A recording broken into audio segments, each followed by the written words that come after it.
So my name is Danielle Pollard, and I was born in Richmond, Virginia, but I am a proud military brat.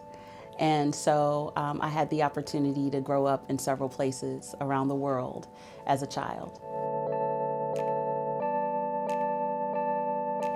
So I'm a huge Oprah fan and have been since I was in high school when my family had returned to Germany, had returned to the States from Germany, and we actually had cable because we didn't have that overseas.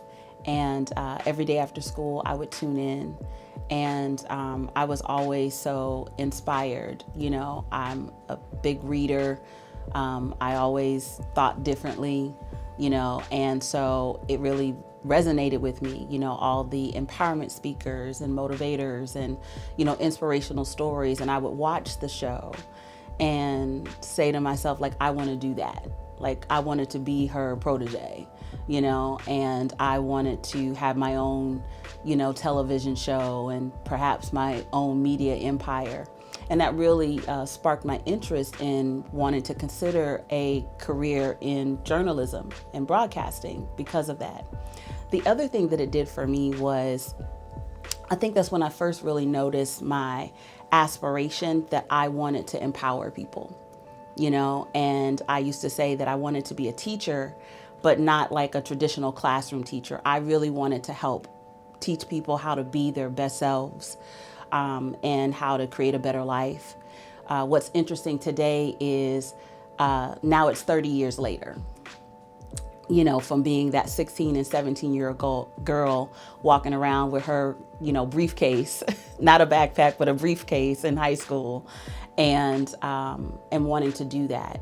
And so now as an entrepreneur, as someone who has overcome many different things, and actually as a certified change practitioner, it all has come full circle for me. I had a client that I had a chance to interview and prepare a biography for that I met years later in person. And, I reminded her of our experience and, just kind of shared what I was up to and gave her my card. And I said, if you ever need any help, let me know. And I happened to be in her city visiting another client and ran into her. And she was like, tell me again what you do. And I said, I do marketing and, I do events. And she said, I'm going to call you. And so a few weeks later, she gave me a call and she said, I'm working on a concept for a women's empowerment conference. And she said, I have some materials that I need to put together. And I said, I'd love to help you. And so she emailed her Word document. It was maybe about, 6 pages. And she said, my ideas are a little scrambled right now, but, you said just send it over. And she had no idea whose hand she was putting it in. And so I took her really basic Word document and I ended up turning that into a 60-page workbook and stuff. I used my experience as a technical writer, as a marketing communications professional, and did some instructional design on it and created a booklet and stuff that she could not only share for that conference, but that could be a part of her programming, for her brand. And, during that process, she was still preparing for her event. And I said, how's it going? She said, it's not going. And I said, do you need some help? I said, I do event planning and event management. Maybe I can support you. And so within 60 days, we pulled together this conference. And at the end of that experience, she said, I was praying for help, but I didn't know exactly what kind of help I needed until you came along. And I love telling that story because for me, it really summarizes the role that I see and the work that I do as a vision facilitator. I enjoy working with dreamers. I enjoy working with visionary leaders or folks that just have a lot of ideas, but don't always know what to do with them, or they've been socialized to believe that because they have so many different interests, that that's a negative thing. And when folks come to me, they come into a safe and supportive space because I embrace ideas. I think the more the merrier. And so, that's part of my gifting, and that's part of the work I do to help people find structure and direction for what to do with all those, fantastic ideas that are swirling around in their heads, hearts, and in their bellies. So I am a certified change practitioner. So what that means is I help people and organizations manage the people side of change. So anytime an organization is going through any type of transformation, it could be adding new technology, it could be a change in the culture, it could be even a change in leadership. A lot of times we think about the technical aspects of the change. We're going to bring in a new tool. We're going to bring in a new software. We're going to bring in new equipment. We're going to move to another facility. But no one really pays attention to how the people are impacted. And so as a certified change practitioner, that's what we focus on. We focus on taking people through a methodology to help them be aware of the change and, the benefits of it, how it's going to impact them.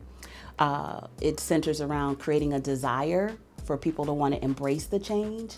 And then, of course, giving them the knowledge and helping them build the ability or the skills to be able to operate within the changes, and then creating an attitude or a culture for them to be able to sustain or reinforce those changes. So it's interesting how I found that work after all these years. It kind of brought together my skills as a communicator, as an event planner, as a public relations professional, and they're all kind of jumbled into one. So the people that I typically serve look like entrepreneurs, small business owners, professionals that may be at a crossroads in their career and are thinking about maybe making some changes in terms of the type of direction or career path they're going to be on. And so I work with them in terms of helping to identify, what's your passion, what's your purpose, and helping to provide some guidance around that, and taking them through a structured process to get to a clear answer. My desire coming into this, I didn't want to be boring, and I didn't want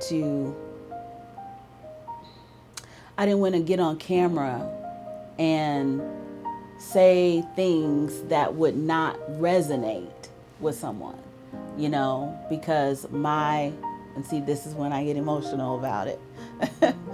My desire to help people and empower people, it truly is connected to who I am. It is who I am. The work I do with Nouveau is about helping and empowering entrepreneurs and small business owners. The work I do through my other program, From Ball into Business, is about, empowering professional athletes, current and active, with what do they do after the sport, what comes next, my other program, Hatch, it's about really helping people to understand and answer, like, what is their purpose and why they're here, and just understanding, what's in their DNA, and understanding not just their biological DNA, but, how does your talents and your abilities and your skills and your interests and your aptitude and your capacity, but how does that work together with the trauma and the pain and the circumstances? How do all of these things work together, to shape who you are and ultimately help to mold and prepare you to do the work that you were designed and assigned to do, because those are questions that people, they really struggle with, on a daily basis. And, and I just feel really fortunate that God trusted me enough to show me a way to help people with that, you know? And it really makes a difference, you know, when people can truly see who they are, you know, and that they don't have to stay stuck in their past, you know. They don't have to see the pain and the trauma and some of the experiences that they have. They don't have to see it as detrimental, you know, that and never to diminish anybody's experience. But, you know, there's so much that we learn from those experiences, you know, and sometimes they're designed to drive us and point us in a certain direction, you know, and too often it keeps people paralyzed. You know what I'm saying? It has an adverse effect, but I don't believe that's what God intended for it. You know what I'm saying? It's like it helps to build up the muscles and the strength that you're going to need to be able to do what you're supposed to do with your gift. I had no idea what I was asking for, you know, as a teenager, when I had this desire and this aspiration to want to teach and help people. I really had no idea of the depth of it. Now I do. I understand the depth of it today, because I know that it's what transforms people. It's what changes their lives, you know, and not only their lives, but how it can change the lives of everyone that's connected to them. And because I understand that, and because I see it that way, that's why I know that whatever, you know, he's stirring inside of me and is setting me up to do, I know it's gonna be massive. And it takes the smallest of them to do it. So small but mighty.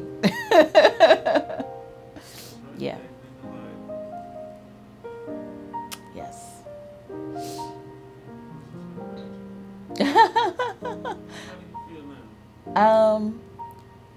Feeling better. You know, it's good to be able to say that, you know. It's not something I get to express very often, you know, and certainly because of the work that I do professionally. You know, I'm very protective of my my public persona and stuff, but it's very sincere for me, you know, and that was a very raw moment, you know. Yeah, so I'm not, you know, I don't know if this is going to make it in the edit, you know. It's not about me crying, but I want my message to resonate, you know. I want people who come my way, who find me, you know, to know that it truly is my heart, you know. The tears, you know, the lump in my throat is because it's in my heart, it's in my spirit, it's, you know, it's at the core of who I am and stuff, you know. And we live in a time, in a society where, you know, the brand is glamorized and, you know, it's shiny, and, you know, it seems like, you know, those with the perfected, you know, message and the perfected picture, you know, are the ones that grab our attention, you know. And I love all of that, right? As a marketer and as a brander, I love all of that. But I also know that people are really dealing with things, you know, and they got real questions. And the same emotions that I have are the same emotions that they are, you know, dealing with. And, you know, sometimes battling on a daily basis, you know, to make sense of. and I understand, the frustration that people feel when they know they're supposed to be doing something else. They know they're supposed to do something different, something better. There's something more, than whatever it is that they are currently, living. And I understand that. I understand it, and those are the people that I hope will find me and find my message and know that there's a person that gets it and knows what to do with it, and can provide help, real help, because you're not settled. There's no peace when you feel like you're not, who you're supposed to be, or you're not doing what it is that you have a desire to do. And so peace is available, and I hope that folks will find empowerment and peace when they come my way.